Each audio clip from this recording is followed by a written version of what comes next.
Hello, and welcome to Soulfessions. I'm your host, Molly Rahe. To live a life full of joy, happiness, and connection, to connect with our most authentic self, we must be willing to confess where we are in life. I have worked through many traumatic life events, including giving birth to twins 3 months early. My healing began when I was ready to confess exactly how I was feeling and the work I needed to do to release the pain. I honored my feelings and used my loving connection with music in the healing process. Join me as I speak honestly about my journey and how you can begin your journey of healing and finding joy. It all starts with a Soulfession.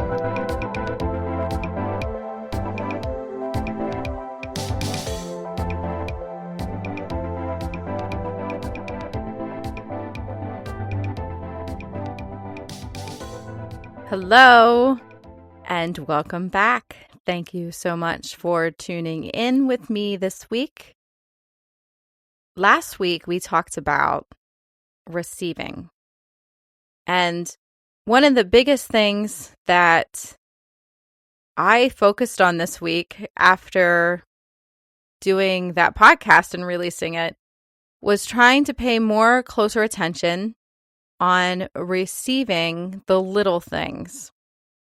And I don't know if you experienced this, but I noticed a lot more little things the more aware I became.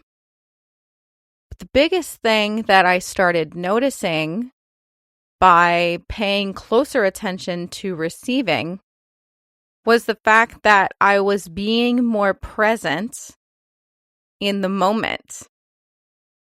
And in general, I was being more present. So I want to talk today about being present and what that looks and feels like.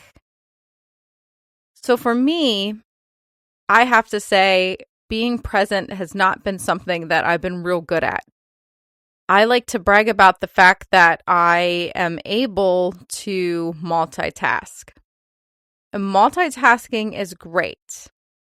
However, it is not so great all the time if you actually want to take the time to focus and be present on what is going on with one particular thing. So, for instance, if I'm making dinner, and while I'm making dinner, I'm multitasking and maybe putting dishes away or something like that, that's not really something where I feel like I have to be fully present in the moment. I don't have to sit there and watch the food cook in the oven.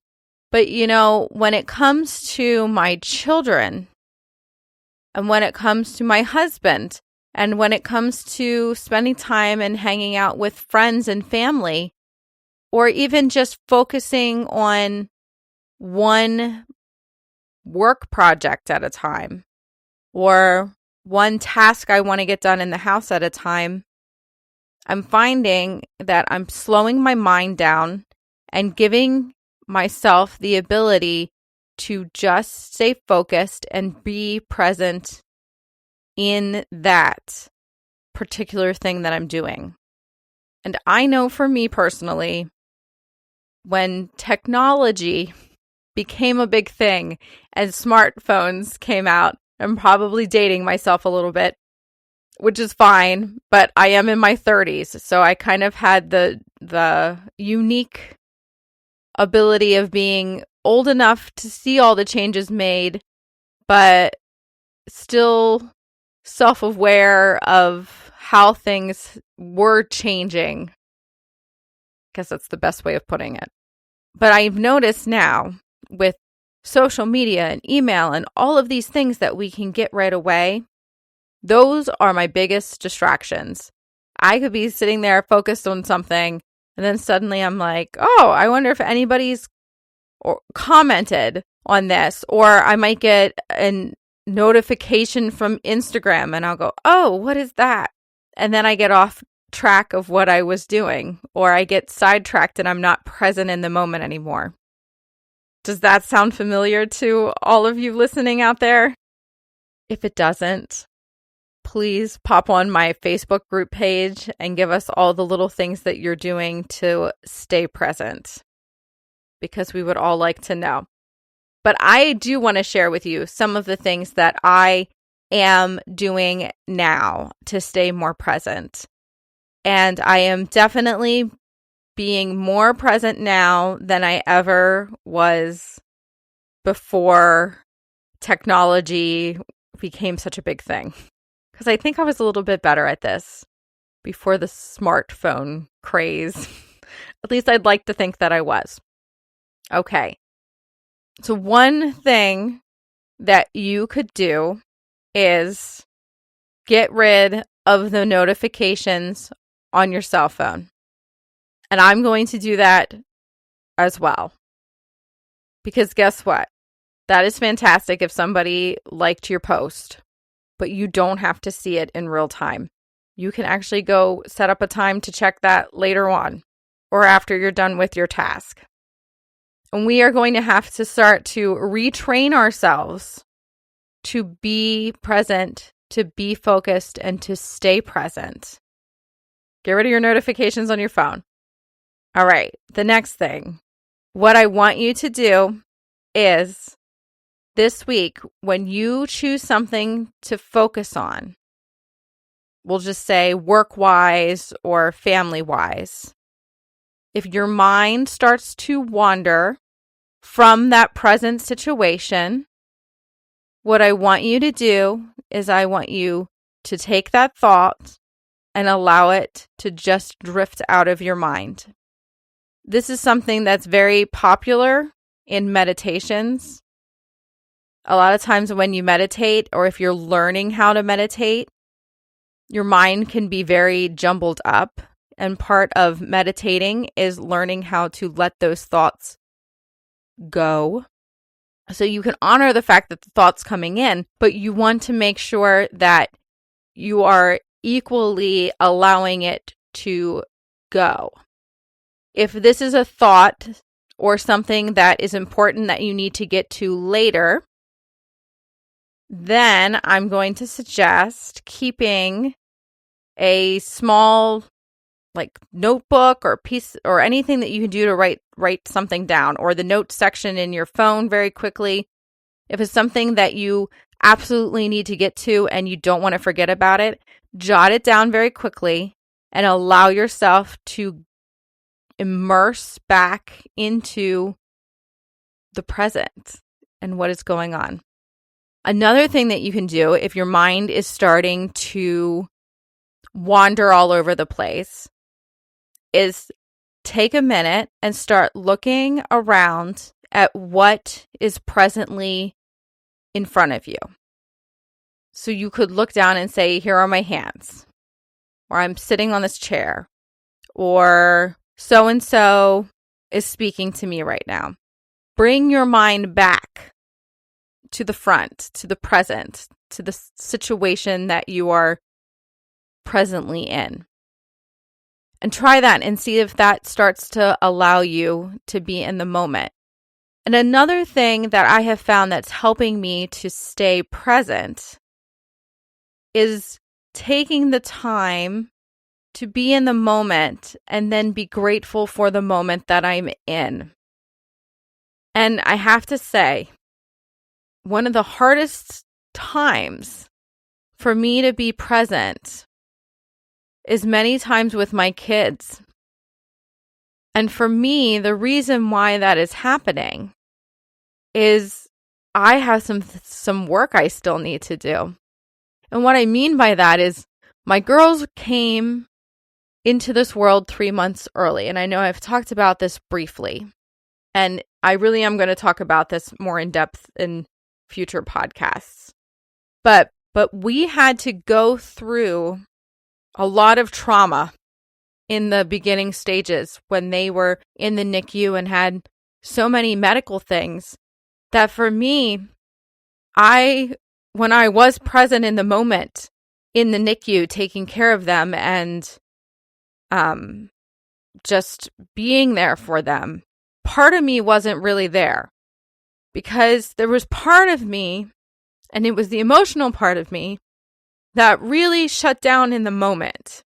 And for me, I had to do that in order to be strong and stay strong for them.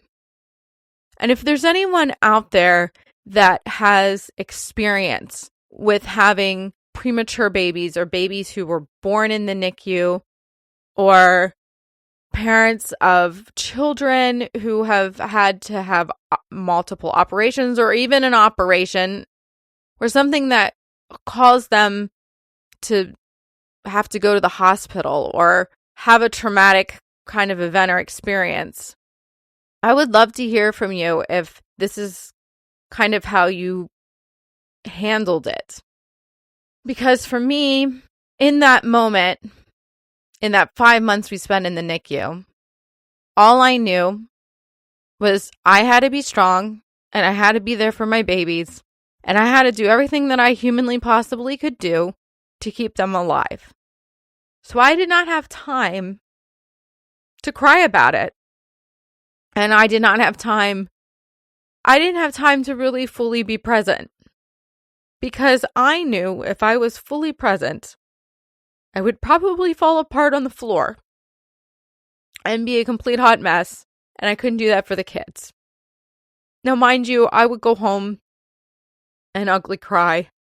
And really, it's not all out of me yet.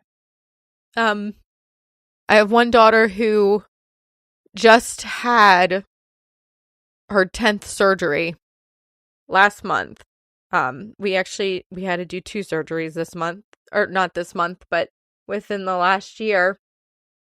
And every time something happens with her, it brings back a lot of old stuff. And I'll be honest with you, I've spent a lot of time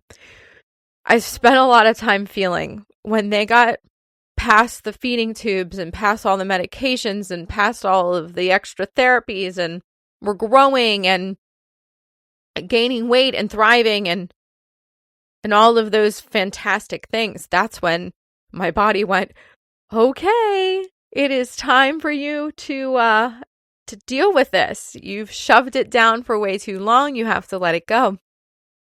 And I've let a lot of it go. But in all honesty, it's not all gone yet. So for me, sometimes it is hard to be present, fully present with my children. And it's hard because I have not fully cried out and released how painful it was. But here's what I do know. We cannot grow as human beings unless we're willing to see the parts of ourselves that still need work.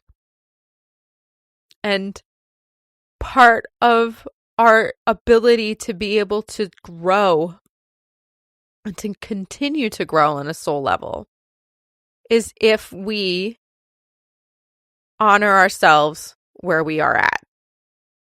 So when I started this podcast, I started with the intention of just talking about being present. But clearly the universe felt that this was a bigger thing than I realized. So if you are in a situation in your life where you're struggling to be present and connect with someone you care about, I want you to take some time and journal about what that might be. And I want you to take some time and be honest with yourself about why that is happening. What is the block? What is the block that is holding you back and preventing you from being fully present with that person? And remember, it might not even be that person that's creating that block. Maybe that person reminds you of certain things that you do that you're not particularly happy with. Maybe that person reminds you of things that you're working on and it's difficult to see it, to have to see that mirror image. But I will tell you this. If you allow yourself to feel the feelings and do the work, you will start to feel more present. And for me, the more I allow myself to cry and to feel and to talk about how painful and exhausting and challenging it was to have micro-preemies, spend 5 months in a NICU. I can tell you that if it wasn't for that experience, my children and I would not have the bond that we have today. It is a bond that is indescribable to me. And I'm so grateful for having such amazing, loving, intuitive, and present children that I do. And they are teaching me every day how to be more present. And their inner strength is what gives me the courage to feel, to be honest.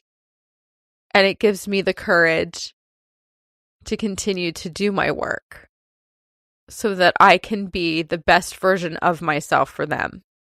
So this week, and I'm going to be working on this with you all, I want you to focus on being more present with people, being more present in your work, and being more present and more in tune with you.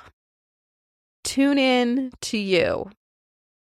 And I encourage you to pop on over to my Facebook and sign up for my class, I Love You More. I will be running the class April 22nd to the 26th.